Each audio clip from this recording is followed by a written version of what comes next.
সবার অপেক্ষার অবসান ঘটিয়ে কাজে বিয়ে পড়াতে শুরু করে। মাহির আদিত্য হাতের নখ খুঁড়ছে। শুভ মন প্রাণী আল্লাহকে ডেকে যাচ্ছে কাজী নীরকে কবুল বলতে বলে নীর একটা দীর্ঘশ্বাস নিয়ে আক্রোশপূর্ণ দৃষ্টিতে শুভর দিকে তাকায়। শুভ অসহায় দৃষ্টিতে নীরের দিকে তাকিয়ে আছে। নীর মুখ ফুটে কিছু বলার আগেই নিজের চুলের খোপায় বলিষ্ঠ হাতের স্পর্শ অনুভব করে ব্যথায় কুঁকড়ে ওঠে। ক্রমান্বয়ে একটা বলিষ্ঠ হাত এসে নীরের বাম বাহু চেপে শূন্যে ভাসিয়ে নেয়। এক হাতে চুলের মুঠি, অন্য হাতে বাম হাতের বাহু ধরে নীর ধীরে ধীরে অনুভব করতে পারলো ওর পায়ের তলার মাটি সরে ও শূন্যে ভাসছে। সবুজ ঘাসে ভরা নিচের মাঠ, দূর থেকে একটা মস্ত বড় বাড়ির মতো কি একটা দেখা যাচ্ছে। চারিদিকে রঙিন আলোয় আলোকিত, কিছুটা দূরে একটা সুইমিং পুল। পুরো পুলের পানি হালকা আকাশি রঙের। মাঠের ঠিক মাঝখানে এসে প্লেনটা ধীরে ধীরে নিচের দিকে ল্যান্ড করতে থাকে। 3 ফুট উঁচু থেকে হঠাৎ নীরের হাতের বাঁধন, চুলের মুঠি বাঁধন হালকা হয়ে যায়। নীর একটা শুকনো ঢোক গিলে কয়েক সেকেন্ডের ব্যবধানে নীর ঠাস করে মাঠে পড়ে যায়। ব্যথায় মুখ দিয়ে আহ শব্দ বেরিয়ে আসে। চোখের কোণে চিকচিক করা পানি গাল বেয়ে গড়িয়ে পড়ে। নীর মাঠ থেকে কোনোভাবে উঠে দাঁড়িয়ে পিছন ফিরে কিডন্যাপার নামক ব্যক্তিকে দেখে। 1220 ভোল্টেজের শক খায়। অস্ফুট স্বরে মুখ থেকে বেরিয়ে আসে, মিস্টার চৌধুরী। নীরের কথায় সামনের যুবকের কর্ণদয় হতেই আলতো হেসে ওঠে। সামনে থাকা যুবকের হাসি দেখে নীরের মাথায় ধপ করে আগুন জ্বলে ওঠে। নীর চেঁচিয়ে বলে ওঠে, এসবের মানে কি? আমাকে এভাবে তুলে আনলেন কেন? সমস্যা কি আপনার? আপনি আমার সাথে সবসময় এমন করেন কেন? বিয়ের দিনও ছাড়লেন না। বাড়ির সবাই কি ভাববে একটাবার ভেবে দেখেছেন? Answer me. চুপ করে আছেন কেন? নীরের এরকম একটার পর একটা প্রশ্ন করায় সামনের যুবকের কপালে বিরক্তির ভাঁজ পড়ে। বিরক্তিমাখা দৃষ্টিতে নীরের বাম হাত চেপে ভিতরে বাড়ির মতো বিল্ডিং এর দিকে অগ্রসর হয়। নীর হাত মোছামুছি করে নিজেকে ছাড়ানোর চেষ্টা শুরু করে। হঠাৎ বিল্ডিং এর উপরের দিকে ব্যানারে চোখ যেতে চোখ কপালে। এটা কোনো বাড়ি না, এটা একটা সেন্টার। নীর মনে মনে সেন্টারের নামটা আওড়ায়, স্বপ্নকুঞ্জ community centre and Chilekotha restaurant. নীর রুক্ষ কণ্ঠে বলে, মিস্টার চৌধুরী ছাড়ুন। ভেতরে কোথায় নিয়ে যাচ্ছেন? আজ আমার বিয়ে, ছাড়ুন বলছি। নীরের কথায় সামনে এগিয়ে যাওয়া যুবকের কোনো রেসপন্স না পেয়ে নীর হতাশ হয়, কিন্তু পরক্ষণেই আবার হাত মোচড়ানো শুরু করে। সেন্টারের সামনে আসতেই মিলিতভাবে কয়েকজন বলে ওঠে, ওই তো ওরা এসে গেছে। চেনা কণ্ঠস্বর কর্ণপাত হতেই নীর হাত মোচড়ানো ছেড়ে সামনে তাকাতেই চোখ ছানা বড়া। ইরা এখানে কি করছে? নীর সবার দিকে চোখ বড় বড় করে তাকিয়ে আছে। তখনই হাতে জোরে টান পড়ায় নীর হুমড়ি খেয়ে কয়েক পা এগিয়ে যায়। একেতেই লেহেঙ্গা পরা, তার উপর আবার ভারী ভারী গহনা, আবার এই শক্তভক্ত হাতের টান। নীর নিজেকে সামলে রক্তচক্ষু নিয়ে সামনে থাকা যুবকের দিকে তাকায়। ততক্ষণে ওরা ভেতরে চলে গেছে। সেন্টারের মধ্য জায়গা বরাবর এসে নীরের হাত ছেড়ে দেয়। হাত ছাড়া পেয়ে নীর একটু দূরে সরে দাঁড়ায়। ওয়েলকাম মিস নীর। সায়নের মুখে নিজের নাম শুনে নীর আরো রেগে যায়। সায়নের দিকে তেড়ে গিয়ে ঝাঁঝালো কণ্ঠে বলে, সমস্যা কি আপনার বলুন তো? 1 মিনিট আমাকে শান্তি দিতে পারেন না? আরে ম্যাট, এবার বিয়ের আসর থেকে আমাকে তুলে আনলেন কেন? আপনি তো পিকনিকে গিয়েছিলেন, তাহলে ঢাকায় কি করছেন? আরে ভাই, চুপ করে আছেন কেন? কিছু তো বলুন। আমাকে কিছু বলার সুযোগ দিচ্ছ? নিজে তো একা একা বক বক করছো। এত প্রশ্ন একসাথে আমি ভাইবা পরীক্ষাতেও দেখিনি। দেখবেন কিভাবে দিয়েছেন জীবনে ভাইবা পরীক্ষা? বাপের অফিসে গিয়ে ঢুকে পড়েছেন, অবাক আসছে ভাইবা নিয়ে জ্ঞান দিতে। নীরের কথা শুনে জানভীরা মুখ চেপে হেসে সায়নের দিকে তাকায়। সায়ন বোকার মতো নীরের দিকে তাকিয়ে আছে। এভাবে তাকিয়ে থাকতে দেখে নীর বিরক্তি নিয়ে বলে, দেখুন ভাই, এত মেয়েদের দিকে হাঁ করে তাকিয়ে থাকার শখ থাকলে বিয়ে করে নিজের বউয়ের দিকে দিন রাতে 24 ঘন্টা তাকিয়ে থাকে, কিন্তু পরপুরুষের বউয়ের দিকে এভাবে তাকাবেন না। নীরের কথায় সায়ন ভ্রুকুচকে বলে, তুমি কি আমাকে ইনডিরেক্টলি ক্যারেক্টারাইজ বলতে চাইছো? এটা কখন বললাম? আজব তো। বাই দ্য ওয়ে, বাদ দাও। তোমার মতো মেয়ের সাথে ঝগড়ে পারবো না। নেহাত আমি নাদান শিশু।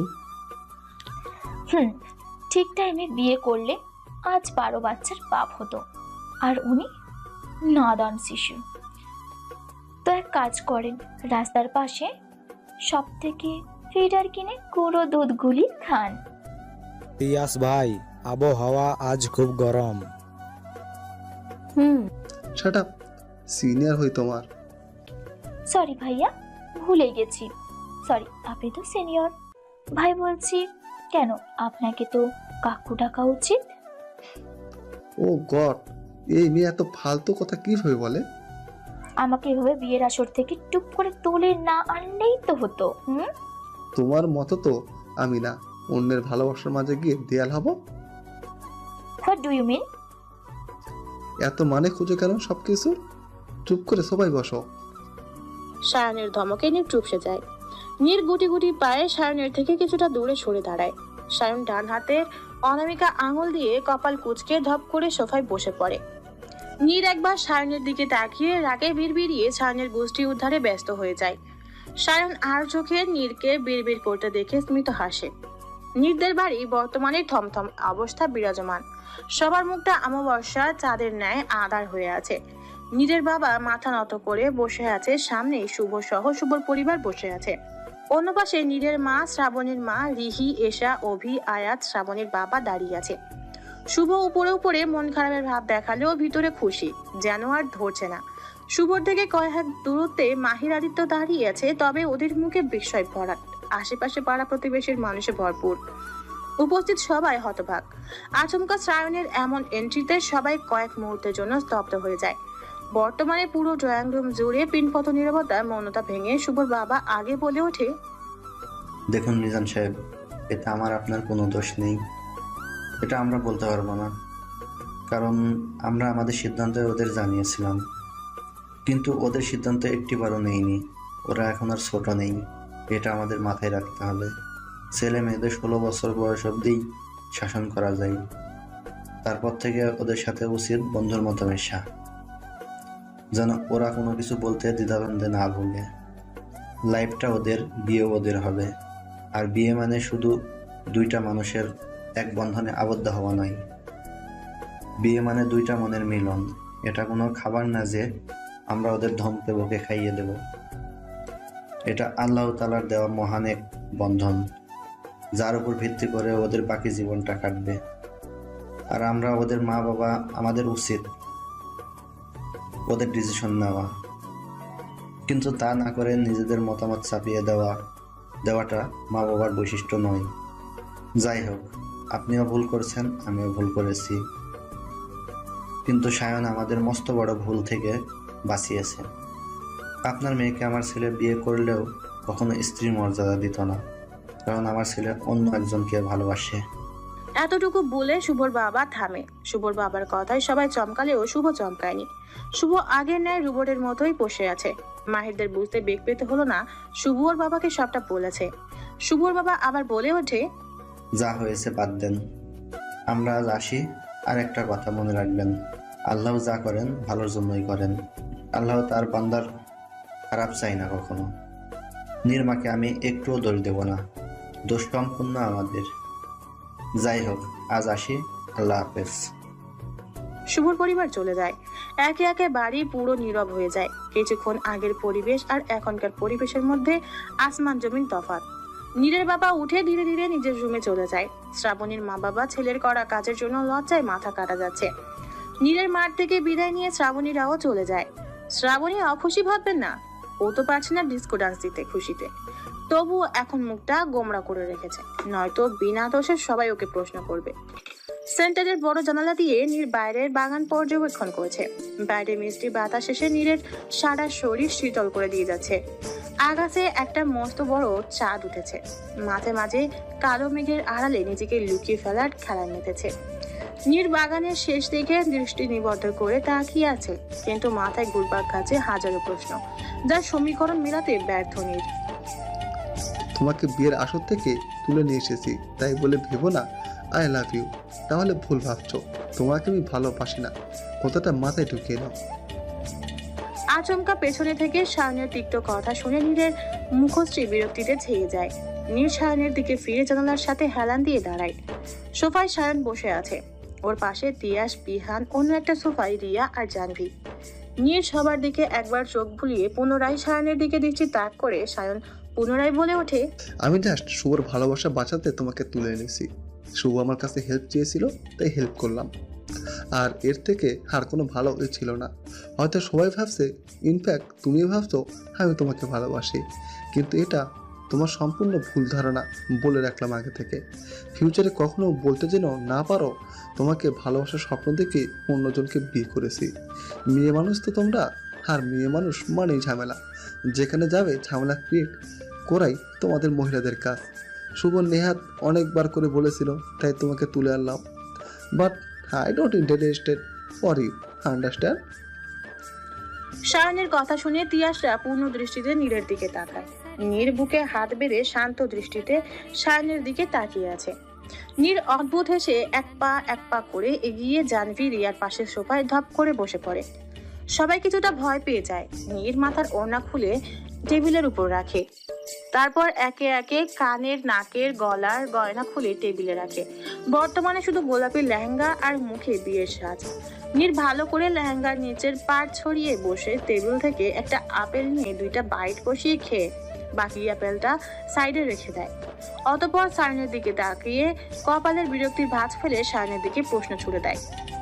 1971 সালের 7ই মার্চের ভাষণ দেওয়া শেষ? জাতির পিতার বঙ্গবন্ধু শেখ মুজিবুর রহমান তুরি, জাতির লাভ গুরু মিস্টার সায়ন চৌধুরী। নীরের কথা শুনে সবার চোখ বেরিয়ে আসার উপক্রম। সায়ন ব্রুকুচকে নীরকে মিন করে বলে, হোয়াট? আমার কথা তোমার ভীষণ মনে হচ্ছে? তার থেকে কম কি? যেই ভাষণ শুরু করেছিলেন আমি তো ভয় পেয়ে গিয়েছিলাম।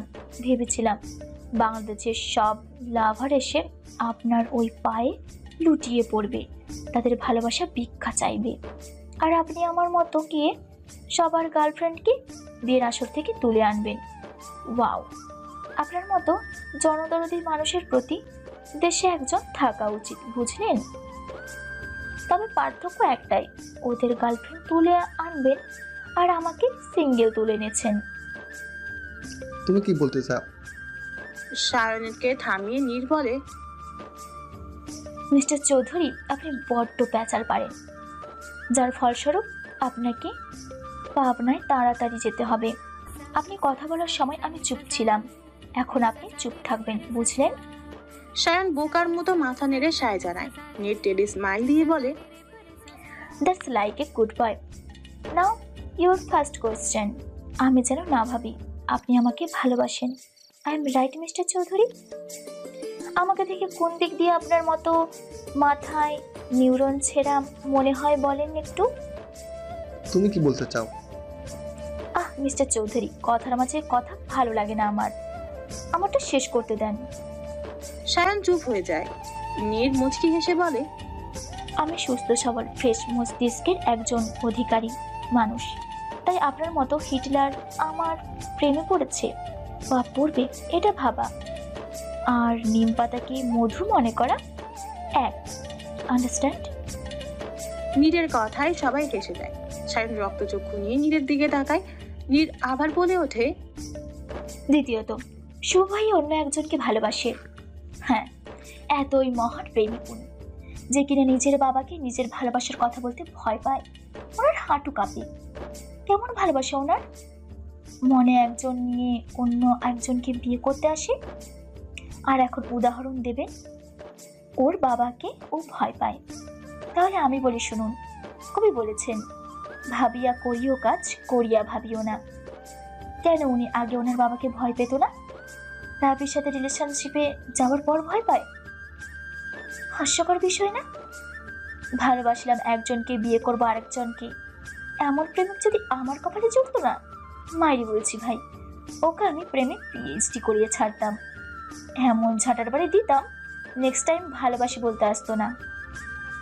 এতদিন ভালোবাসার কনসেপ্টটাতে তো বিশ্বাসী ছিলাম না, আর আজ থেকে এই কনসেপ্টটার উপর ঘৃণা জমে গেছে। তাই আমি ভাবিনি আপনি আমাকে ভালোবাসেন। এসব ফালতু জিনিস নিজের মাইন্ড ব্রেন কোথাও আসে না, আন্ডারস্ট্যান্ড? নীরের কথা শুনে সায়ন বিষম খায়। নীর আলতো হেসে বলে, তৃতীয় আর লাস্ট, আমি আপনার কাছে আজ সত্যিই কৃতজ্ঞ এইভাবে তুলে আনায়। নয়তো যে ছেলেকে ভাই ভাবি সেটাকে নিয়ে বাসর ঘরে ঢুকলে বড় বড় ফিলিংসের বদলে ভাই ভাই ফিলিংস আসতো। আর আপনারা তো কিছু হলে পারেন প্রেমিকার ছবি নিয়ে বুক ভাসাতে। ফালতু ড্রামা। উনি প্যান প্যান করতো, আমারও বিরক্ত লাগতো, দিতাম খুন করে। আর আপনার কৃতজ্ঞতা আমি স্বীকার করছি, অকৃতজ্ঞ আমি নই। আপনার কৃতজ্ঞতার উপহার স্বরূপ আপনার বিয়েতে আপনার বউকে আমি সাজিয়ে দেব, পারলে আপনাকেও দেবো, বুঝলেন? আর লাস্ট বার আবারও বলছি, আমি ভালোবাসায় বিশ্বাসী না, তাই ভাবিনি আপনি আমাকে ভালোবাসেন। বাই দ্য ওয়ে, এই সেন্টারটা কার? আমার বাবার। লাভলি। তিয়াস ভাইয়া, আমি আমার নেক্সট টাইম বিয়ে এই সেন্টারই করব। দারুণ সেন্টারটা। নীরের কথা শুনে সবাই বিষম খায়। নীর আলতো হেসে জানালার কাছে চলে যায়। ধীরে ধীরে রাত ঘনিয়ে আসে। সায়নরা সবাই যে যার ফোন টিপছে আর গল্প করছে। নীর জানালার পাশে দাঁড়িয়ে আছে। সায়ন ফোন দেখার ফাঁকে ফাঁকে নীরকে দেখছে।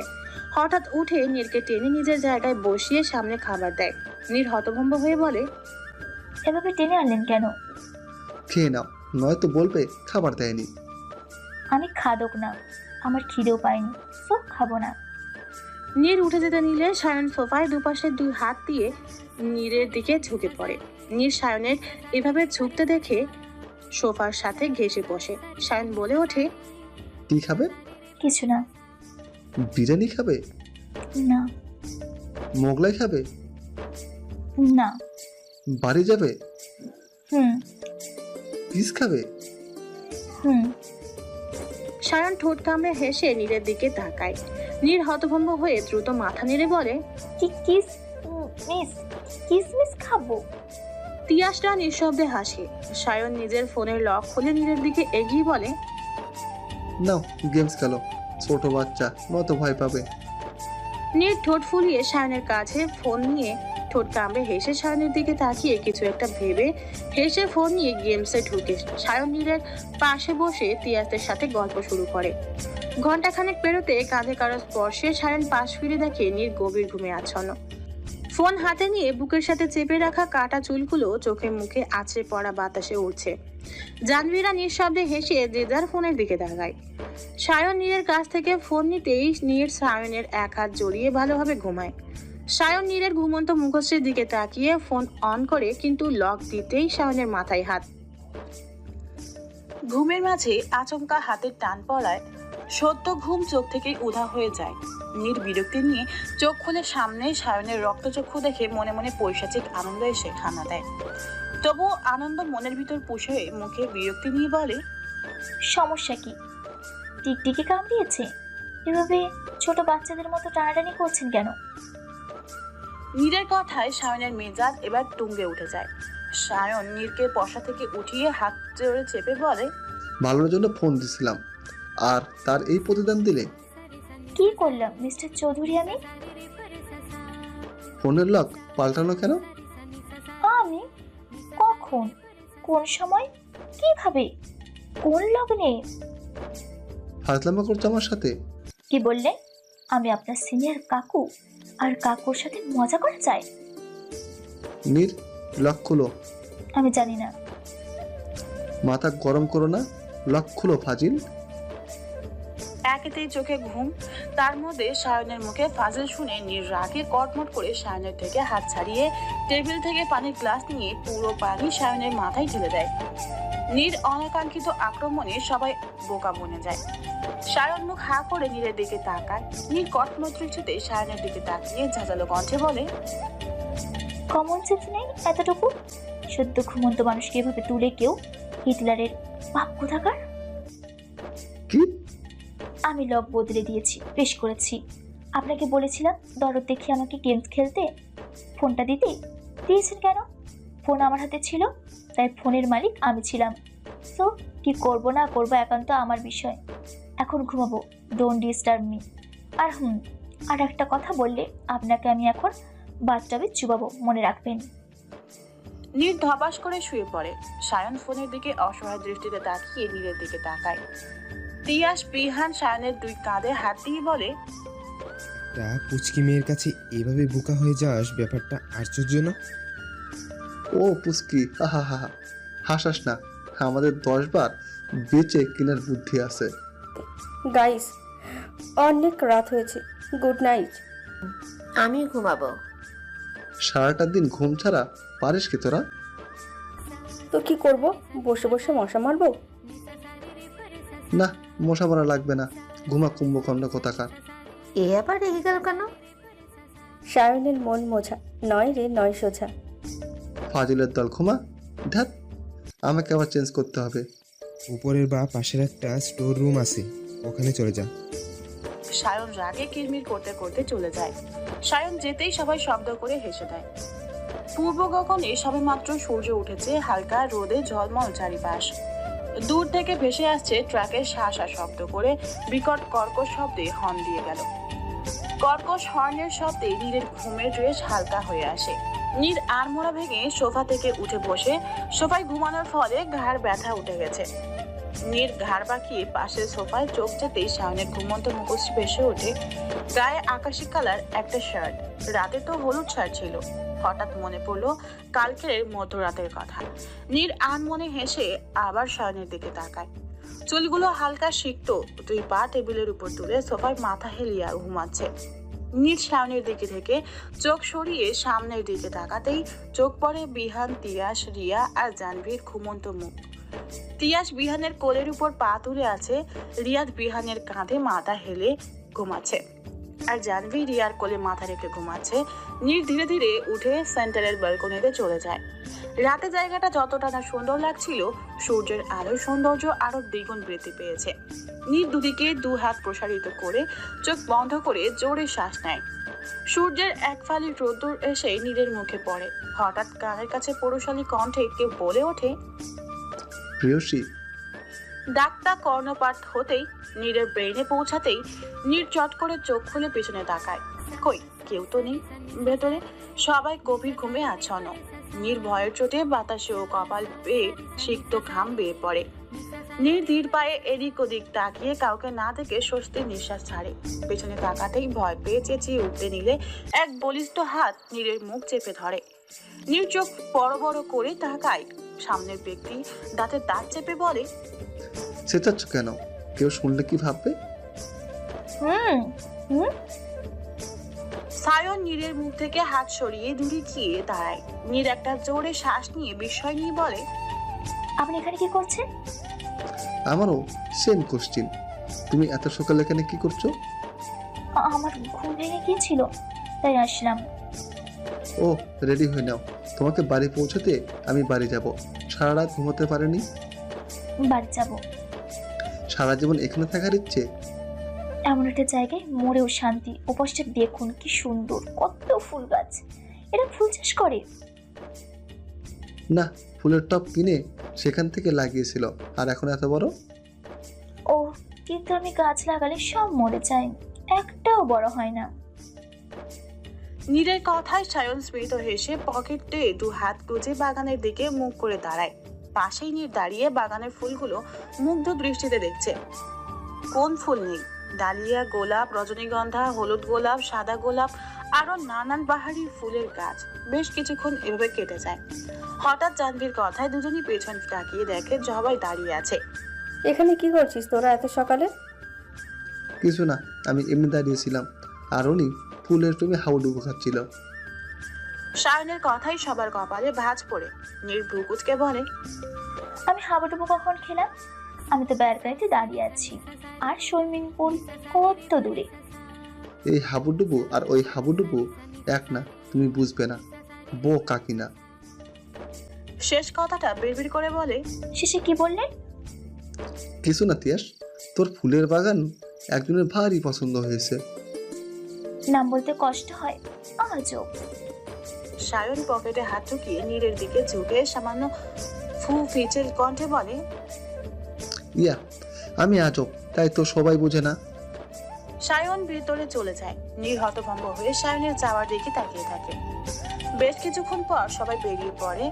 এখনো এতটা সকাল হয়নি, বিধায় রাস্তাঘাটে মানুষের আনাগোনা, গাড়ির আনাগোনা হাতে গোনা কিছু, তাই ট্রাফিক জ্যামে পড়ার কোনো আশঙ্কা নেই। মাঝ রাস্তায় জাহ্নবী, রিয়া, বিহান, তিয়াস নেমে সায়ন নীরকে বাই বলে চলে যায়। সায়ন আবার নীরের বাড়ির উদ্দেশ্যে গাড়ি স্টার্ট দেয়। নীর জানালা দিয়ে বাইরে তাকিয়ে আছে। সায়ন চুপচাপ গাড়ি চালাচ্ছে। হঠাৎ সায়ন শান্ত কণ্ঠে বলে ওঠে, বাড়িতে কি বলবে? সায়নের কথায় নীর বাইরে থেকে চোখ সরিয়ে সায়নের দিকে দৃষ্টি নিবদ্ধ করে বলে, জানি না। কিছু ভাবনি? আমি কি জানতাম এমন হবে? জানলে ভেবে রাখতাম। কষ্ট হচ্ছে? কিসের জন্য? এই যে বিয়ে ভেঙে গেল তাই? না। এক কাজ করো, বাড়ি না গিয়ে অন্য কোথাও চলে যাও। কোথায় যাব? বয়ফ্রেন্ডের সাথে পালাও। বয়ফ্রেন্ড থাকলে অন্য ছেলেকে বিয়ে করতে বসতাম না। তারপর নেমে আসে। আবার নীরবতা নীরের বাড়ির সামনে এসে সায়ন গাড়ি থামিয়ে নীরকে বের করে হাত ধরে টেনে নীরদের বাড়ির সদর দরজার সামনে ছেড়ে আবার গাড়ির কাছে ফিরে যায়। নীর আহম্মকের মতো সায়নের যাওয়ার দিকে তাকিয়ে আছে। নীরকে সদর দরজার সামনে দাঁড়িয়ে থাকতে দেখে আবির মিহি দৌড়ে নীরের কাছে যায়। নীর, তুই ঠিক আছিস? হুম। নীর, তুমি আর সায়ন কি একে অপরকে ভালোবাসতে? না। তাহলে কাল এসবের মানে কি? আর আজ আবার দিয়ে গেল কেন? তুই জানিস খালু কতটা রেগে আছে? আমি জানতাম না এসব হবে। এখন কি হবে? পুরুষালী ভরাট কণ্ঠস্বর শুনে নীরের শীততারা পেয়ে একটা শীতল হাওয়া বয়ে যায়। বুক ধক করে ওঠে, চোখের কানে এসে পানি এসে পড়ে। নীর অশ্রুসিক্ত নয়নে ড্রয়িং রুমের মাঝে দাঁড়িয়ে থাকা ওর বাবার দিকে তাকায়। নীরের বাবা রাগান্বিত সুরে বলে, কেন ফিরে এসেছো? আমাদের মান সম্মান শেষ করার অবশিষ্ট কিছু আছে নাকি? বাবা, আমি সায়নের সাথে তোমার কি সম্পর্ক? নীরের বাবার কথায় নীর চমকে ওঠে। সায়নের সাথে কিসের সম্পর্ক? কোনো সম্পর্ক না তো। নীর কাপা কাপা গলায় বলে, ওনার সাথে আমার কোনো সম্পর্ক নেই, বিশ্বাস করো বাবা। একটা ছেলে বিয়ের আসর থেকে তোমাকে ভেবে তুলে নিয়ে গেল, আর ছেলেটার সাথে তোমার কোনো সম্পর্ক নেই? বোকা মনে হয় আমাকে তোমার? নীরের বাবার ধমকে নীর কেঁপে ওঠে, শব্দ করে কেঁদে দেয়। কাঁদতে কাঁদতে ফোপাতে ফোপাতে বলে, আমার কোনো সম্পর্ক নেই। আমি নিজেও জানি না উনি কেন এমন করলো। আজ থেকে শ্রাবণী প্লাস শ্রাবণীর বাড়ির সবার সাথে তোমার যোগাযোগ বন্ধ। আজকের পর থেকে ওদের কারোর সাথে কোনো রকম কথা বলতে আর মিষ্টি যেন না দেখি তোমাকে। আমি শীঘ্রই তোমাকে তোমার বড় চাচুর কাছে পাঠিয়ে দিব। বাংলাদেশ থেকে আর আমার মান সম্মান বৃদ্ধি করতে হবে না। নীরের বাবার কথা শুনে নীরের মাথা বিনা মেঘে বজ্রপাত হয়। নীর দৌড়ে নীরের বাবার পা জড়িয়ে হাউমাউ করে কেঁদে বলে, প্লিজ বাবা, এমনটা করো না। আমি শ্রাবণের সাথে কথা না বলে থাকতে পারবো না। আমি যা বলেছি তাই আমার লাস্ট ডিসিশন। কারো দ্বিমত শুনতে বাধ্য নেই। চলো রুমে চলো। নীরের বাবা নীরকে টেনে সিঁড়ি দিয়ে রুমের দিকে অগ্রসর হয়। নীর বারবার ওর বাবাকে আকুতি মিনতি করছে, কিন্তু নীরের বাবার কান অব্দি সেই আকুতি ভরা স্বর পৌঁছাতে ব্যর্থ। নীরের বাবা নীর রুমে এনে ভেতর থেকে লাথি দেয়। নীর ধপ করে ফ্লোরে বসে চিল্লিয়ে কেঁদে দেয়। দাঁড়াও। নিজের বাবার গম্ভীর কণ্ঠস্বর শুনে সায়ন সিঁড়ির কাছে দাঁড়িয়ে যায়। সোফায় বাড়ির সবাই বসে আছে।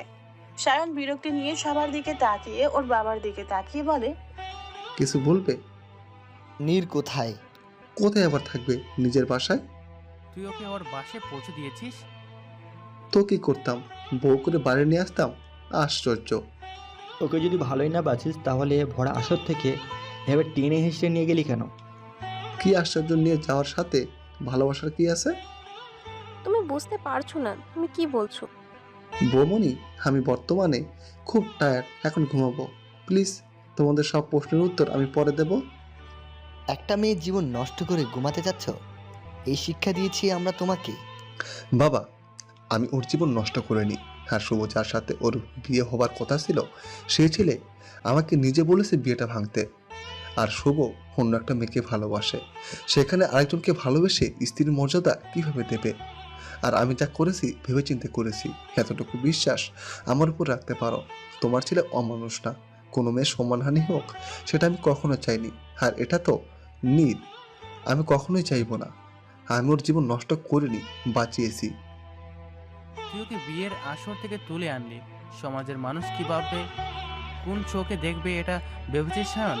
মেয়ের একটা মেয়ে, আমাদের ছেলেদের গায়ে কলঙ্ক লাগার আগে মেয়েদের চরিত্রে সমাজ দাগ দেয়। তুই না মেয়েটাকে বিয়ে করলি আর না বিয়ে হতে দিলি, মেয়েটা কোথায় যাবে এটা ভেবেছিস? সমাজের সাথে মিলে চলা যায় না ভাইয়া। আর নীরের যোগ্য জীবনসঙ্গী সময় মতো এসে যাবে। নীর দুর্বল না, কারো কথায় ভেঙে পড়ার মেয়ে নিন না, এতটুকু বিশ্বাস আমার আছে। তাই আমি আবারও বলছি, ওর খারাপের জন্য আমি কিছু করিনি। গুড বাই, ঘুমাবো এখন। সায়ন চলে যায়। সায়নের যাওয়ার দিকে তাকিয়ে সবাই দীর্ঘশ্বাস ত্যাগ করে। সবাই জানে সায়ন কতটা জেদি, একরোখা। নীর ঠিকই বলে, সায়ন 1 নম্বরের ঘাটতেরা। সকাল গড়িয়ে সন্ধ্যা হলো। সূর্যের আলো পৃথিবী থেকে বিদায় নিয়ে রাতের আধার এসে গ্রাস করলো। পুরো পৃথিবী আকাশে দিবারাত্রির নিয়মে আজও চাঁদ তারা উঠেছে। নীর বেলকনি দিয়ে বাইরে তাকিয়ে আছে। পরনে একটা নেভি ব্লু 3 পিস, সাদা ওড়না। নীরের বাবা কড়া আদেশ জারি করে বসলো, শ্রাবণীদের বাড়ি থেকে কেউ আসলে যেন বাড়িতে ঢুকতে না পারে। মেন গেটের সামনের দারোয়ানও মালিকের আদেশ অনুসারে কাজে মতো বন্ধ রুমে বসে আছে নীর। এই মুহূর্তে সায়নকে সামনে পেলে কি করতো নিজেও জানে না। এদিকে ফোনও নীরের বাবার নিয়ে গেছে। মিহি একবার এসেছিল দুপুরে খাবার নিয়ে। রুমে যেমন খাবার তেমনই ঢাকনা পড়ে আছে। নিচে কারো কথার শব্দ কানে আসতেই নীর নিচের দিকে তাকায়। আবির মিহি দাঁড়িয়ে আছে। মিহির কোলে ওর 3 বছরের বাচ্চা ঘুমাচ্ছে। আবিরের হাতে লাগেজ। নীরের হঠাৎ মনে পড়লো মিহি তখন বলেছিল আজ ওরা সন্ধ্যায় চলে যাবে। আবিরের হঠাৎ অফিস থেকে ইম্পর্টেন্ট ডাক পড়েছে। আবির সবার থেকে বিদায় নিয়ে নীরের ব্যালকনির দিকে তাকায়। আবিরের সাথে সাথে মিহিও তাকায়। আবির শুকনো হেসে হাত নাড়িয়ে বাই দিয়ে গাড়িতে উঠে পড়ে। মিহিও বাই দিয়ে গাড়িতে উঠে পড়ে। নীর শুধু চেয়ে চেয়ে দেখে যায়। গাড়ি ছেড়ে দিতেই কিছুক্ষণের মধ্যেই হাওয়ায় মিলিয়ে যায়। নীরের বুক চিরে একটা দীর্ঘশ্বাস বের হয়ে আসে। নীরের বাবা নিচ থেকে নীরের ব্যালকনির দিকে তাকিয়ে নিজের একমাত্র মেয়ের শুকনো মুখ দেখে চোখের কার্নিশ জলে টইটুম্বর হয়ে যায়। এমনটা না নীরকে আটকে রেখে নীরের বাবা আনন্দে বা সুখে আছে। কোনো জন্মদাতা পিতা চায় তার আদরের রাজকন্যাকে এভাবে দেখতে, কিন্তু প্রকৃতির নিয়মের বেড়াজালে সবই করতে হয়। আমরা বাধ্য করতে। পাড়া প্রতিবেশীর কারো কটু কথা নিয়ে শুনুক, এটা মিজান সাহেব চান না। তাই তো সিদ্ধান্ত নিল নিজের একমাত্র মেয়েকে ইউএস পাঠিয়ে দেবে। মিজান সাহেব একটা দীর্ঘশ্বাস ত্যাগ করে ক্লান্ত পায়ে ভেতরে চলে যায়। নীরের কি খবর? জানি না, ফোন দাও। ওর ফোন অফ। দেখ গে, ওর হিটলার বাপ হয়তো ফোন নিয়ে গেছে। সায়নের কথায় সবাই সায়নের দিকে তাকায়। চোখ ফুলে লাল হয়ে আছে। সদ্য ঘুম থেকে ওঠায় মুখ কিছুটা ফুলে আছে। শ্রাবণীর মা কপাট রাগ দেখিয়ে বলে, আমরা আছি টেনশনে আর তুমি এতক্ষণ ঘুমিয়ে এসব বলছো? তো ঘুম পেলে ঘুমাবো না, তোমাদের মিটিং শুনবো? আশ্চর্য। কেন? কাল সারা রাত কি করছিলি আর কোথায় ছিলি মেয়েটাকে নিয়ে? তিয়াসের বাবা সেন্টারে। ভালো করেছিস, যা গিয়ে একটু ঘুমা। আমার মতে এখন 2-3 দিন তুই নীরের সাথে কথা বলা অপরাধ। বাড়িতেও যাস না 2-3 দিন পর যা। সায়নের কথায় শ্রাবণীর মুখটা বেলুনের মতো চুপসে যায়। 2-3 দিন কিভাবে পারবে যেখানে ওর সাথে দিনে 100 বার ঝগড়া না করলে শ্রাবণীর ঘুমিয়ে আসে না? সেখানে পুরো 72 ঘন্টা কথাটা মনে আসতেই শ্রাবণীর শ্বাস কিছুটা ঘন হয়ে আসে। শ্রাবণী কান্না মিশ্রিত সুরে বলে, আঙ্কেল খুব রাগী, তুই এমনটা কেন করলি ছোটদা? 2-3 দিন যেতে দে, সব ঠিক হয়ে যাবে। সায়ন বেরিয়ে যায়। শ্রাবণীর মা রাগে গজগজ করতে করতে চলে যায়। মাঝখান দিয়ে কাটলো 5 দিন। এই 5 দিনে শ্রাবণী আর নীরের সাথে যোগাযোগ করা ট্রাই করেনি। নীরের বাবাও নিজের কথা থেকে এক চুল সরেনি। সবকিছুর মধ্যে অবাক করা বিষয় একটাই, পাড়া প্রতিবেশীরা কেউই নীরের চরিত্র নিয়ে বা অন্য কোনো কথা বলেনি। সবাই স্বাভাবিক আচরণ করেছে। এতে মিজান সাহেবের কিছুটা খটকা লাগে, তবুও এত একটা পাত্তা দেয় না। উনি তো এখন মহাব্যস্ত। সামনের সপ্তাহে শনিবারে নীরের ইউএস এর ফ্লাইট। আজ সোমবার। নীরের পাসপোর্ট, ভিসা এইসব নিয়ে দৌড়াদৌড়ি করছে। নীরের মা অনেক বারণ করা সত্ত্বেও নীরের বাবা নীরের মার কোনো কথা শোনেনি। অগত্যা একমাত্র মেয়েকে দূরে পাঠিয়ে দিবার শোকে কেঁদে বুক ভাসাচ্ছে। নীর তো নিজেও জানে না ও কিভাবে বাস করছে। এক রুমে থাকতে থাকতে দম বন্ধ হয়ে যাচ্ছে। তবে এখন আর রুম বন্দি হয়ে নয়, বাড়ি বন্দি হয়ে আছে। 2 দিনের দিনই নীরের বাবা নীরের রুমের তালা খুলে দেয়, তবে বাড়ির থেকে বের হওয়ার নির্দেশ দেয় না। শ্রাবণী রেডি হয়ে হাতে ব্যাগ নিয়ে সিঁড়ি দিয়ে নামতেই শ্রাবণীর বাবা শ্রাবণীর দিকে প্রশ্ন ছুড়ে দেয়, কোথায় যাচ্ছ মামনি? বেস্টুর কাছে আমার আর ভালো লাগছে না, আমি যাচ্ছি বাবা। আমি আসবো না, একাই যাব। শ্রাবণী নীরের বাড়ির উদ্দেশ্যে বেরিয়ে পড়ে। প্রায় বেশ কিছুক্ষণ নীরদের বাড়ির সামনে এসে রিক্সা থেকে নেমে ভাড়া মিটিয়ে গেটের সামনে এসে ভেতরে ঢুকতে নিলে দারোয়ান বাদ সেধে দাঁড়ায়। শ্রাবণী ভ্রু কুঁচকে দারোয়ানের দিকে তাকায়। দারোয়ান মাথা নিচু করে দাঁড়িয়ে আছে, মুখে অসহায়ত্বের ছাপ স্পষ্ট। শ্রাবণী বলে ওঠে, করিম ভাই পথ আটকাল কেন? আমাকে ভেতরে যেতে দাও। মাফ করিও মা, মালিক কইছে তোমাগো বাসার কাউরে ভেতরে ঢুকতে না দেই, যাতে কথা না মানলে আমার চাকরি যাইবে গো। আঙ্কেল এই কথা বলছে? হ, আর মালিককে নীর আপামনি রে কই যেন পাঠিয়ে দেব কিসব পাসপোর্ট আর কি যেন ওইগুলো করতেছে। দারোয়ানের কথা শুনে শ্রাবণীর মাথায় আকাশ ভেঙে পড়ে। শ্রাবণী অশ্রুসিক্ত দৃষ্টিতে দারোয়ানের দিকে তাকিয়ে অনুরোধ করে বলে, করিম ভাই দয়া করো, আমাকে জাস্ট একটা বার ভেতরে ঢুকতে দাও প্লিজ। আমি পারুম না, আমারে মাফ করো, অনুরোধ কইরো না আপা, তোমাগর দুজনের অনুরোধ মুই ফেলতে পারুম না। আর এহনে তোমারে ঢোকাবার দিলে পরে মালিক জানলে আমার চাকরি শেষ। ঘরে আমার বউ বাচ্চা আছে, চাকরি চলে গেলে ওদের কি খামু? প্লিজ করিম ভাই, আঙ্কেল জানবে না, একটা পাহাড় জাস্ট একটা পাহাড় যাওয়ার দাও।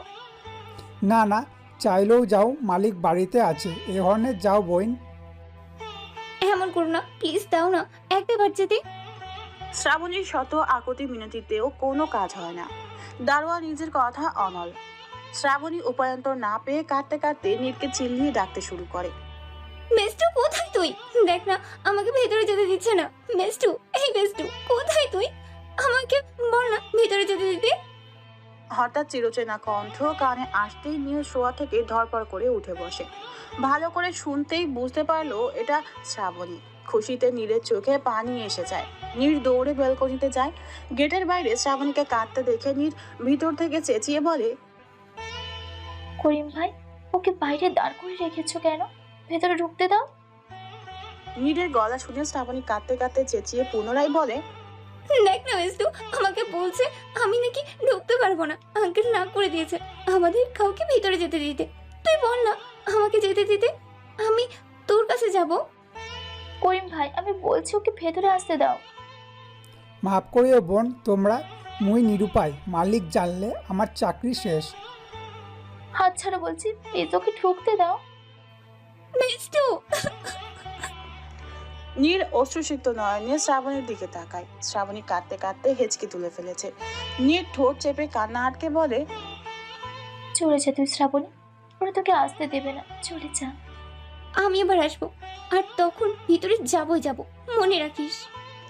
শ্রাবণী কাঁদতে কাঁদতে আবার চলে যায়।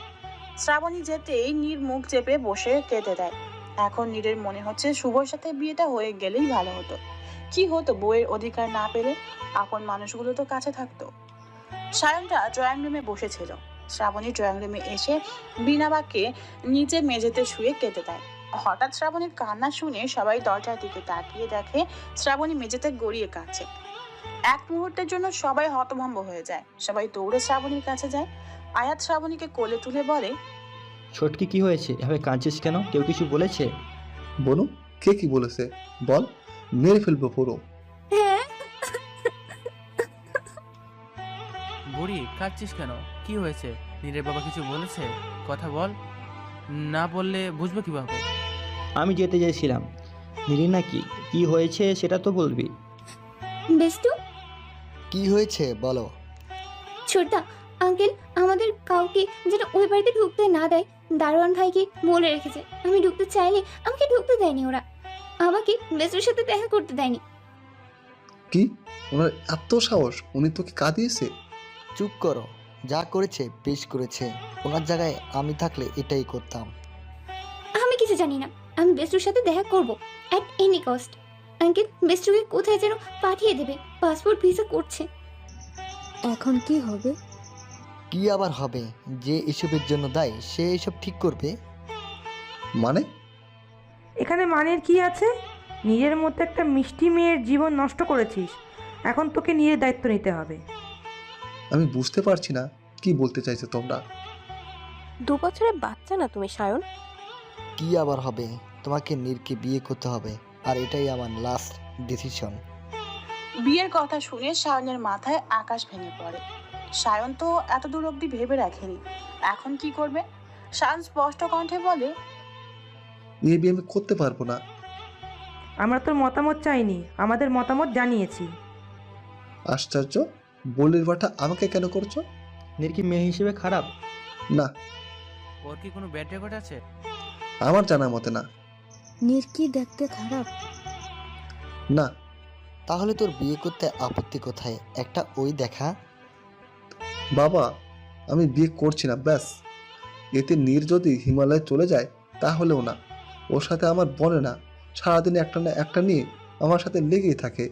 এমন মেয়ে নিয়ে সংসার করা যায় না। এক থাপ্পড় তোমার দাঁত কবাটে ফেলে দিব। নীর সারাদিন তোর পিছনে লেগে থাকে নাকি তুই? আমরা কি বুঝি না নাকি চোখে দেখি না কোনটা?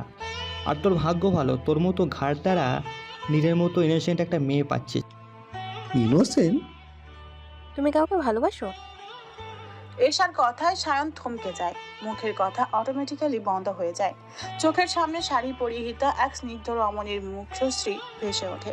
সায়ন সবার থেকে কিছুটা দূরে সরে যায়। সবাই সায়নের দিকে তাকায়। সায়ন কিছু না বলে উপরে চলে যায়। সবাই ওর যাওয়ার দিকে তাকিয়ে থাকে। সায়নের বাবা কাট কাট গলায় বলে, কাল সবাই রেডি থেকো, নীরদের বাড়ি যাব। কবি, আয়াত, তোমাদের ভাইকে বোঝাও, কাউকে ভালোবেসে থাকলে তার চিন্তা মাথা থেকে ঝেড়ে দিতে বলো। ওকে নীরকে বিয়ে করতে হবে, জাস্ট সো ফাইনাল। বিকট আওয়াজে গেট খোলার শব্দে নীরের বাবা মিজান সাহেব চমকে সতর্কতার দিকে তাকায়। বাইরে থেকে দারোয়ানের আওয়াজ ভেসে আসছে। মিজান সাহেব ততটা পাত্তা না দিয়ে নিজের কাজে মনোনিবেশ করেন। পুনরায় সায়নের বাবা তীক্ষ্ণ দৃষ্টিতে সায়নের দিকে তাকায়। সায়ন ভাবলেশীন দাঁড়িয়ে আছে। শ্রাবণীর মা রুক্ষ কণ্ঠে বলে, সব জায়গায় এমন গুন্ডামি করিস কেন তুই? ছাড়ো তোর কথা, ঘাটতারাকে বলে লাভ নেই। তোমার ছোট ছেলেকে বলে দাও ভিতরে গিয়ে যেন কোনো সিনক্রেট না করলেই ভালো হয়। এটা কি করলেন আপনি? মালিক আমারে চাকরি নিয়ে নেব, এখনই যান বলছি। হাই হাই রে, গেটটা ভাঙাইয়া দিল রে। এখন আপনি চুপ না করলে আপনার মুখ ভেঙে দেব। সায়নের শান্ত ভঙ্গির ধমকানোতে দারোয়ান দমে যায়। সায়নরা সবাই নীরদের বাড়ির ভেতরে প্রবেশ করে। ড্রয়িং রুমে বসে নীরের পাসপোর্ট ভিসা সব ঠিকঠাক আছে কিনা সেটা দেখছিল নীরের বাবা। রান্নাঘরে নীরের মা রান্না করছে। হঠাৎ মিলিত পদধ্বনিতে কাজে বিঘ্ন ঘটায় মিজান সাহেব বিরক্তি নিয়ে পাশ ফিরে তাকায়। সঙ্গে সঙ্গে মুখটা গম্ভীর হয়ে যায়। ভরাট কণ্ঠে বলে, আপনারা এখানে কি করছেন? সায়ন স্মিত হেসে নীরের বাবাকে পায়ে ধরে সালাম করে। সায়নের আকস্মিক কাজে সবাই হতভম্ব হয়ে যায়। সায়ন আবার একগাল হেসে নম্র স্বরে বলে, আমার বউকে কোথায় পাঠানোর ফোন দিয়ে আসছেন শ্বশুর মশাই? সায়নের কথায় সবাই 880 বলতে যে শখ খায়। ততক্ষণে নীরের মা রান্নাঘর থেকে এসে পড়েছে। নীরের বাবা কপালে সূক্ষ্ম ভাঁজ ফেলে সায়নের দিকে তাকায়। সায়ন নীরের মাকে উদ্দেশ্য করে বলে, আসসালামু আলাইকুম শাশুমা। সায়নের মুখে শাশুমা ডাক্তার শুনে নীরের মার মুখ ততক্ষণে হা হয়ে যায়। নীরের বাবা কপাট রাগ দেখিয়ে বলে, এ আর কি করছো আমাদের সাথে? তোমরা সবাই এখানে কি করছো? শ্রাবণীর বাবা ইতস্তত করে বলে, ভাইজান, আমরা বসে ঠান্ডা মাথায় কথা বলি। আমি বেস্টুর কাছে যাব। ওর সাথে তোমার কি কিছুই নেই, ওর সাথে কথা বলতে পারবে না। তোমরা ড্রয়িং রুমে বসো। শ্রাবণী কাঁদো কাঁদো হয়ে সায়নের দিকে তাকায়। সায়ন ফিচেল কণ্ঠে বলে, নর্নতার ভাবির কাছে যাবে, তাতে আপনি বাধা দিতে পারেন না শ্বশুর মশাই?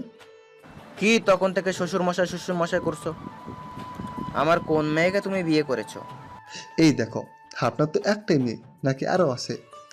আচ্ছা, তারা বড় নাকি ছোট, না মানে শালি নাকি আপু, এটি জানার ইচ্ছে। সায়ন, ভাবি, আপনারা বসুন না, দাঁড়িয়ে কতক্ষণ থাকবেন? ওনার মাথা ঠিক নেই এখন, তাই এভাবে কথা বলছে, কিছু মনে করবেন না। নীরের মার কথায় শ্রাবণীরা সবাই ড্রয়িং রুমের সোফায় বসে। সায়ন আয়াত দাঁড়িয়ে থাকে। শ্রাবণী কাউকে কিছু না বলে দৌড়ে নীরের রুমের দিকে চলে যায়। মিজান সাহেব কিছু বলতে চেয়েও পারলেন না। বেডে উপর হয়ে শুয়ে আছে নীর, হাত একটা কলম এটাই পর্যবেক্ষণ করছে আর নাক টানছে। কাঁদছে না, এতক্ষণ কাঁদার ফলে এখন নাক টানছে। হঠাৎ দরজা খুলে কেউ জাপটে ধরায় নীর ভড়কে যায়। শ্রাবণী নীরকে শোয়া অবস্থায় জড়িয়ে ধরে কেঁদে দেয়। বিষ্টু, নীর তৎক্ষণাৎ শোয়া থেকে উঠে বসে শ্রাবণীকে দেখে বেশ কিছুটা চমকে যায়। নীর দরজা দিকে ওকে দিয়ে আতঙ্কিত কণ্ঠে বলে, বেষ্টু তুই এখানে কি করছিস? কেউ দেখলে ব্যাপারটা খারাপ হয়ে যাবে। বাড়িতে ঢুকলি কিভাবে? কেউ দেখেনি তো? কি রে, কথা বল। আমাকে কিছু বলার সুযোগ দে বেষ্টু ভাবি। শ্রাবণীর কথায় নীর চমকে শ্রাবণীর দিকে চোখ বড় বড় করে তাকায়। শ্রাবণীর ডাকটা মনে মনে আবার আওড়ায়, বেষ্টু ভাবি। নীর কিছুটা অবাক মিশ্রিত কণ্ঠে বলে, বেষ্টু ভাবি মানে? নিচে গেলে বুঝবি, চল নিয়ে যাই। মানে নিচে গেলে বাবা তোকে দেখলে অনেক কথা শোনাবে। মাথা খারাপ হয়ে গেছে তোর? কিচ্ছু হবে না, আমি একা আসিনি, পাপাইরা সবাই এসেছে। কি কিন্তু কেন? উফ, তুই বড্ড কথা বলিস বেষ্টু, নিচে আয়, তাহলে দেখতে পাবি। শ্রাবণী নীরকে নিয়ে নিচে চলে যায়। শ্রাবণীর বাবা ইতস্তত করে বলে, ভাইজান, আমার ছেলের হয়ে আমি আপনাদের কাছে ক্ষমা চাইছি। জানি মাফ করবেন না, তবু পারলে মাফ করে দিবেন। এটা বলতে এসেছেন? তাহলে বলি শুনুন। যান, আমি সায়নকে মাফ করে দিলাম। মানে আরেকটা কথা বলার ছিল। যা বলার তাড়াতাড়ি বলুন, আমাকে আবার একটু বাইরে যেতে হবে। আসলে আমরা চাইছিলাম। কি? ওদের কথার মাঝে সায়নের চোখ চাই সিঁড়ির দিকে। সায়ন ঠোঁট কামড়ে হেসে রসাত্মক স্বরে বলে, শুভ সকাল বউ। সায়নের মুখে বউ ডাক শুনে নীরের হার্ট অ্যাটাক হতেও হয় না। নীর চোখ বড় বড় করে সায়নের দিকে তাকায়। সায়নের দৃষ্টি তখনও নীরের দিকে। নীর বিস্ময়পূর্ণ কণ্ঠে বলে, বউ। নীরের বিষয়পূর্ণ ফেস দেখে সায়ন ঠোঁট চেপে হাসে। শ্রাবণীর বাবা নীরের বাবাকে বলে, আমি আমরা সবাই চাইছি নীরকে আমাদের বাড়ির ছোট বউ মানে সায়নের বউ করে নিয়ে যেতে। শ্রাবণীর বাবার কথা শুনে নীর টপ করে আকাশ থেকে পড়ে। নীর শ্রাবণীর দিকে তাকায়। শ্রাবণী খুশিতে নীরকে জড়িয়ে ধরে, কিন্তু মুহূর্তে শ্রাবণীর খুশি উদাও হয়ে যায় নীরের বাবার কথা শুনে। কিন্তু আমি চাইছি না। আমি নীলকে ইউএস পাঠিয়ে দিব, এখানে আর রাখবো না। আমি চাই না আমার মেয়ের গায়ে কোনো দাগ লাগুক। ভাইজান, এমনভাবে বলেন না, একটা মাত্র মেয়ে আপনার।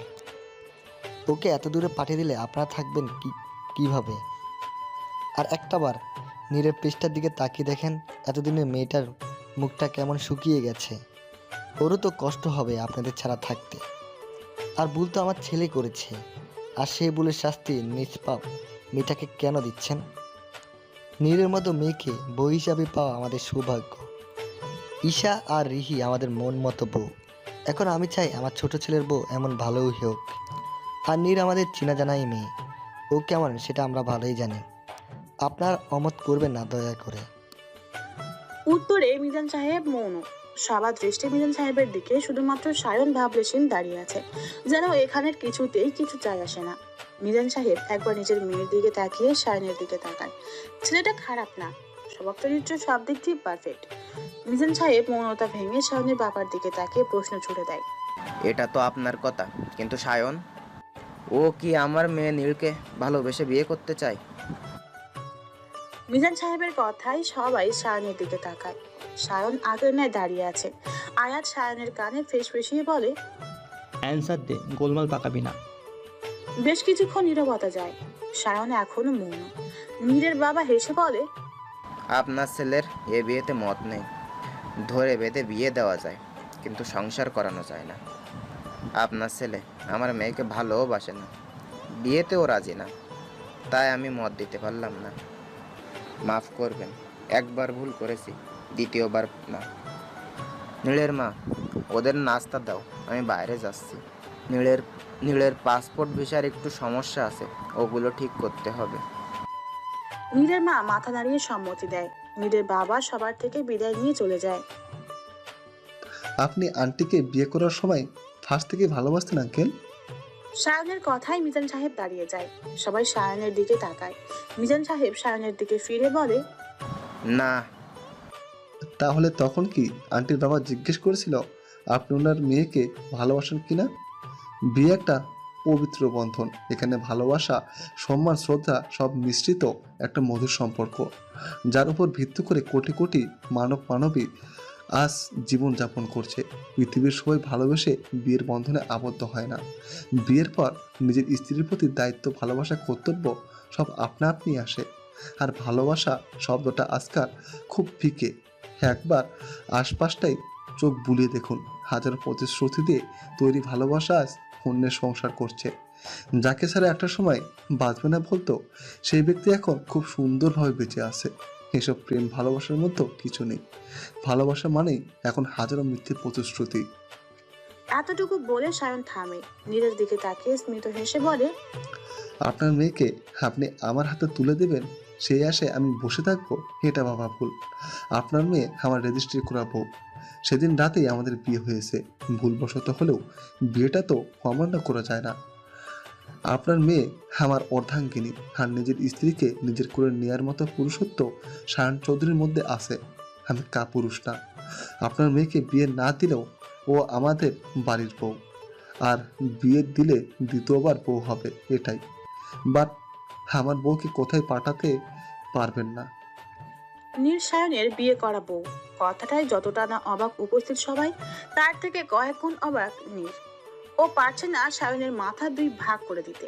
নীরের তো মনেই পড়ছে না নীরের সাথে সায়নের কবে বিয়ে হলো, আর ওই দিন কখন হলো। কবে বিয়ে হলো?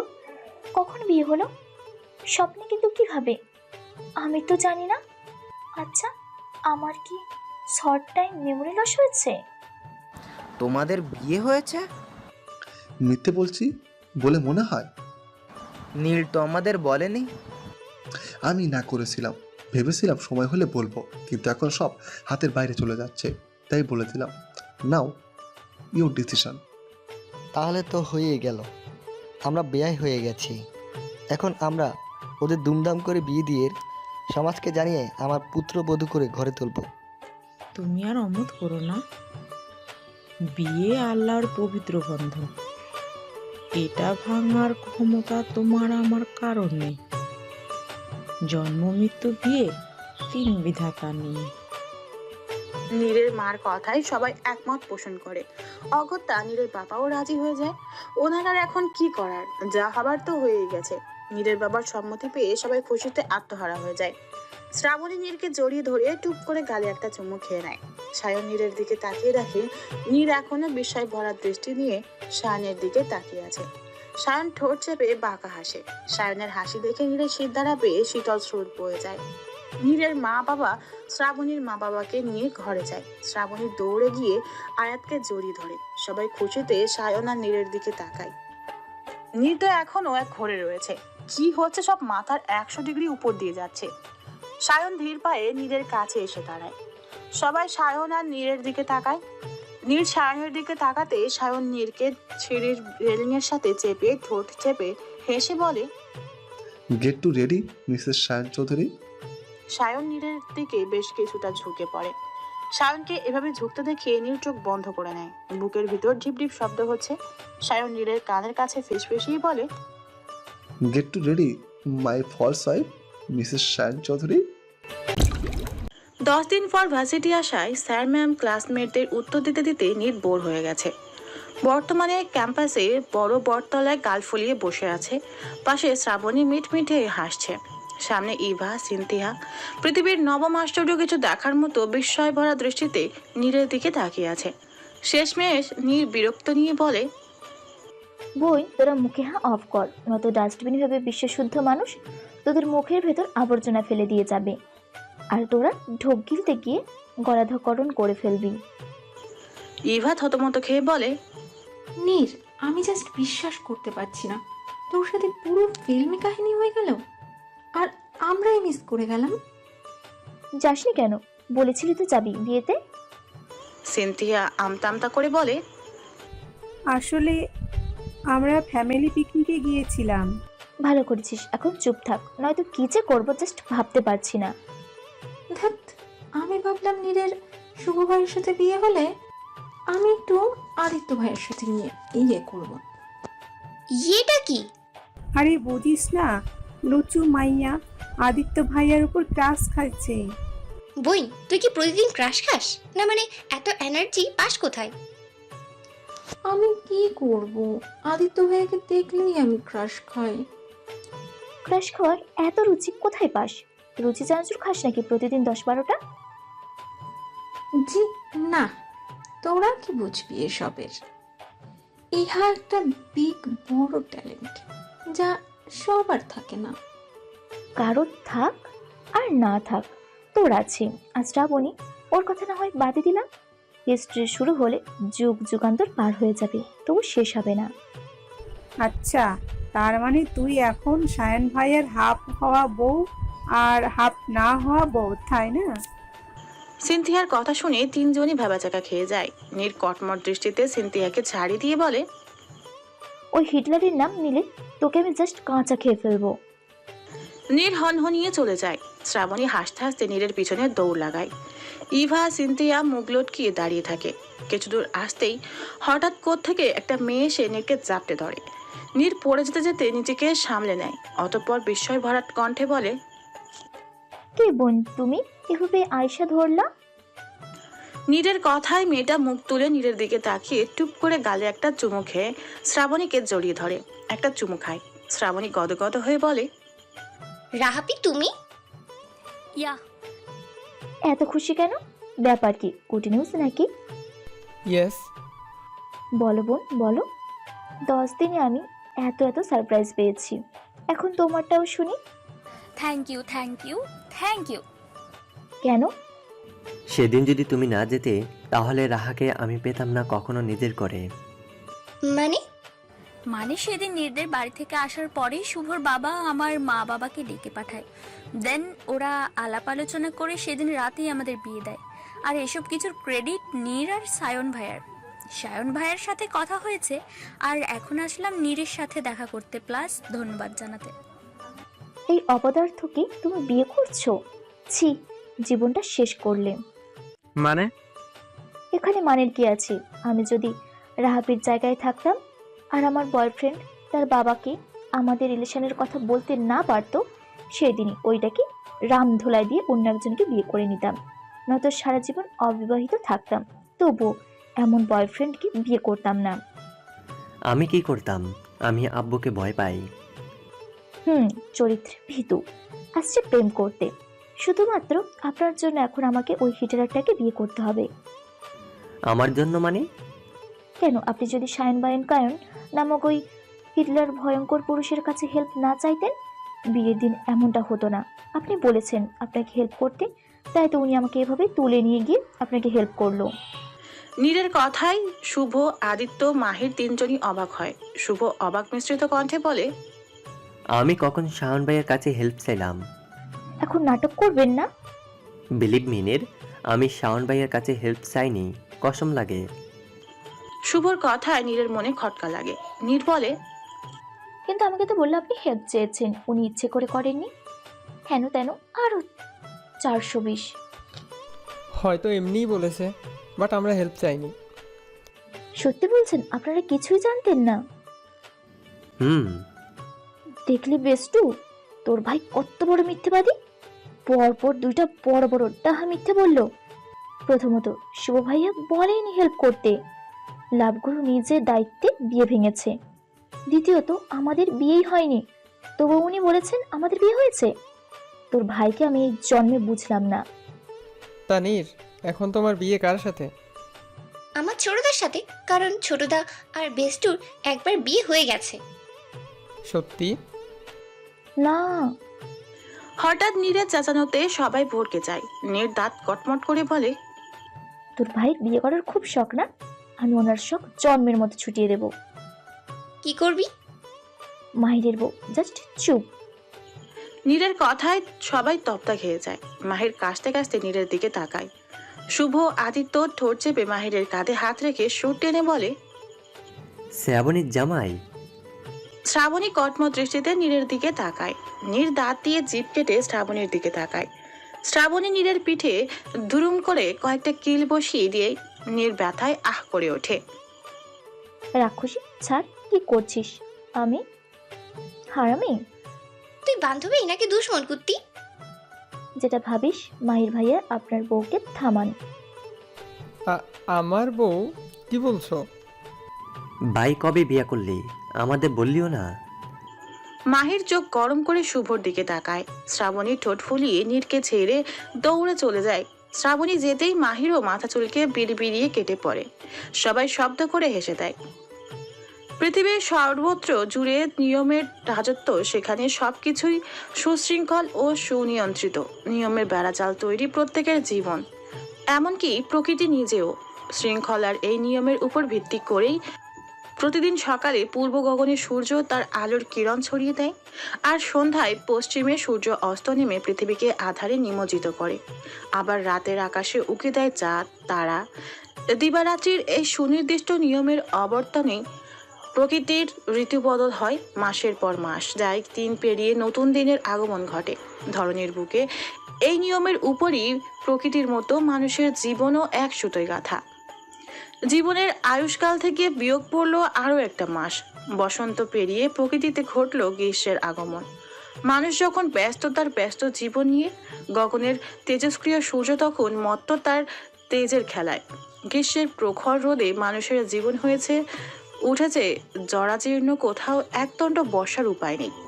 সূর্য তার সব তেজ প্রকৃতিতে উজাড় করে দিয়েছে। আর 2 সপ্তাহ পরেই নির্সায়নের বিয়ে। আর বিয়ে মানেই হাজারো কাজ, ফাংশন, ব্লা ব্লা। 2 বারই ব্যস্ত নিজের একমাত্র মেয়ে আর ছোট ছেলের বিয়ের আয়োজনে। যেখানে মেয়ে রাজি নয় বিয়ের আসরে বসতে, সেখানে তাকে নিরুপায় হয়ে বসতেই হবে। অন্যদিকে সায়নের ভাবগতি বোঝার জো নেই বাপু। ছেলে মানুষ মানেই মাথার নিউরন ছেঁড়া। সূর্যের প্রচণ্ড তাপে ইউনিভার্সিটির মাঠে দাঁড়িয়ে আছে, আর একটা ক্লাস টেস্ট ছিল। মাত্রই টেস্ট শেষ করে মাঠে আসতেই নীরকে দাঁড় করিয়ে শ্রাবণী ওয়াশরুমে গিয়েছে। নীর কপালে হাত দিয়ে সূর্য আড়াল করে এদিক ওদিক তাকিয়ে শ্রাবণী আসছে কিনা দেখছে। গায়ে সাদা ড্রেস, ঘেমে পুরো একাকার অবস্থা। ফর্সা মুখশ্রী সূর্যের তাপে লাল হয়ে গেছে। নাকে ডগা লাল হয়ে যাওয়ায় একটু বেশি ভালো লাগছে। কপালের কাছে ছোট ছোট চুলগুলো ঘামে সিক্ত হয়ে কপালের সাথে লেপ্টে আছে। কানের পাশ বেয়ে পড়ছে সরু ঘামের কণা। কিছুক্ষণের মধ্যেই শ্রাবণীও আসে। শ্রাবণীর অবস্থাও নীরের মতো, ড্রেস ঘেমে একাকার অবস্থা। শ্যামবর্ণার মুখশ্রী সূর্যের তাপে লাল হয়ে আছে। নীর শ্রাবণীকে তাড়া দিয়ে বলে, বেশ তাড়াতাড়ি চল, আর 1 মিনিট দাঁড়ালে সূর্য তার তেজে আমাদের আজ শেষ করে দেবে। ঠিক বলেছিস, চল, আজ প্রচন্ড গরম। আমার না হওয়া বেআইন সাহেব কেমন আছেন? মাহিরের কথা শুনে শ্রাবণী বিরক্তি নিয়ে মাহিরের দিকে তাকায়। কালো শার্ট ঘামে ভিজে গায়ের সাথে লেপ্টে আছে। মুখ পুরো ফ্যাকাশে হয়ে গেছে। হাতা ফোল্ড থাকায় উন্মুক্ত অংশের লোমহর্ষক হাত হালকা ঘেমে আছে। মাহির হালকা কেশে সবার দৃষ্টি আকর্ষণ করে বলে, নীর, আমাকে কি আজকে বেশি হ্যান্ডসাম লাগছে? তোমার বেষ্টুর চোখ তো সরাতেই চাইছে না। আমি জানি না ভাই, আমি কিছু জানি না। শ্রাবণীর জামাই, কি ব্যাপার লিটল মিসিস? তোমার নাক মুখ লাল হয়ে আছে কেন? কেঁদেছো? তুই যে বলদ, তার পরিচয় আর না দিলেও হবে ভাই। মানে? আজকে গরমে যেখানে সবার জীবন যায় যায় অবস্থা, সেখানে তুই ওকে জিজ্ঞেস করছিস ওর ফেস লাল হয়ে আছে কেন? ইন্টারেস্টিং। ঝগড়া কম করেন ভাই আপনারা। আমি আর 1 মিনিট থাকলে এখানে সমাহিত হয়ে যাব। বেষ্টু চল। আরে দাঁড়াও, এত তাড়াতাড়ি কোথায় যাচ্ছ? মানে বাড়ি যাব না? শুনুন, বলুন। আমার জানা মতে আপনি এত দয়ালু ব্যক্তি না। তাহলে কি? আপনার হাতে এত লোম কেন? আমি শুনেছি যাদের গায়ে লোম বেশি থাকে তারা দয়ালু হয়। হাতে তো অনেক কম। তুমি চাইলে আমার বুক দেখাতে পারি, দেখবে বডি দেখে চোখ সরাতেই ভুলে গেছো। মাহির লাগামহীন কথা শুনে শ্রাবণের গাল গরম হয়ে যায়। কান দিয়ে ধোঁয়া বের হতে শুরু করে। মনে মনে নিজেকেই শখানেক গালি দেয়। এমন নির্লজ্জ ছেলে এমন বোকার মতো প্রশ্ন করার জন্য প্রসঙ্গ পাল্টাতে শ্রাবণী বলে, আজ গরম প্রচুর, আমরা আসি। বেষ্টু চল। হ্যাঁ হ্যাঁ, তাড়াতাড়ি যাও, নয়তো রাস্তার কোনো বখাটে পেছনে লাগবে, কে জানে। সবাই আপনার মতো না, ওকে? মানে আমি বখাটে? কিছুটা। বাই। নীরকে টানতে টানতে নিয়ে চলে যায়। মাহির শ্রাবণীর যাওয়ার দিকে হতভম্ব হয়ে তাকিয়ে থাকে। রাস্তায় কোনো রিক্সা না পেয়ে অগত্যা রোদের মধ্যেই দুজন হাঁটতে শুরু করে। একেতেই গরম, তার মধ্যে রিক্সা পায়নি। দুজনই রেগে মুখ থেকে কিছু বাজে গালি বেরিয়ে আসে। ভার্সিটি থেকে কিছু দূর আসতেই রাস্তার অপর পাশের রেস্টুরেন্টের বাইরে সায়ন সহ ওর বন্ধু মহলকে চোখে পড়তে শ্রাবণী লাফিয়ে বলে, বেস্টু, ওই তো ছোটদা। কোথায়? ওই যে ওইদিকে। শ্রাবণী আঙুল দিয়ে ইশারা করে। নীর পাশ ফিরে তাকায়। শাওন সহ সবাই দেখে, জোরালো শ্বাস ছেড়ে বলে, তাহলে তুই সায়ন ভাইয়ার সাথে চলে যা, আমিও চলে যাই। শিওর যেতে পারবি? তুই যা পাকামি করিস না। শ্রাবণী হেসে দৌড়ে চলে যায়। নীর পিছন থেকে চেঁচিয়ে বলে সাবধানে যেতে। কিন্তু কে শুনে কার কথা? শ্রাবণী রাস্তার মাঝখান থেকেই চেঁচিয়ে সায়নকে ডাকে। শ্রাবণীর ডাক শুনে সায়ন চারপাশে তাকিয়ে রাস্তার মধ্যে তাকিয়ে শ্রাবণীকে আসতে দেখে মুচকি হাসে। কিন্তু অপর পাশে তাকাতেই সায়নের মাথা ঘুরিয়ে যায়। সায়ন শ্রাবণীকে হাতে ইশারায় সরে যেতে বলে চেঁচিয়ে, কিন্তু শ্রাবণী কোনো কথা না শুনে দৌড়াতেই থাকে। নীর যেতে যেতে পেছনে ফিরে শ্রাবণীর রাস্তা পার হয়েছে কি না দেখতে, কিন্তু অপর পাশ থেকে ট্রাক আসতে দেখে রাস্তার মধ্যখানে চোখ দেয়। শ্রাবণী এখনো রাস্তা পার হয়নি। নীর চেঁচিয়ে শ্রাবণীকে সরে যেতে বলে। নীরের কণ্ঠস্বর শুনে সায়নরা অপর পাশে তাকিয়ে নীরের ভয়ার্ত ফেস দেখে জাহ্নবীরা সবাই সরে যেতে বলছে, কিন্তু শ্রাবণী এদিকেই আসছে।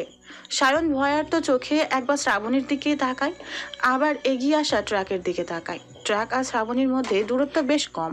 শ্রাবণী তো সায়নের দিকে তাকিয়েই হাঁটছে।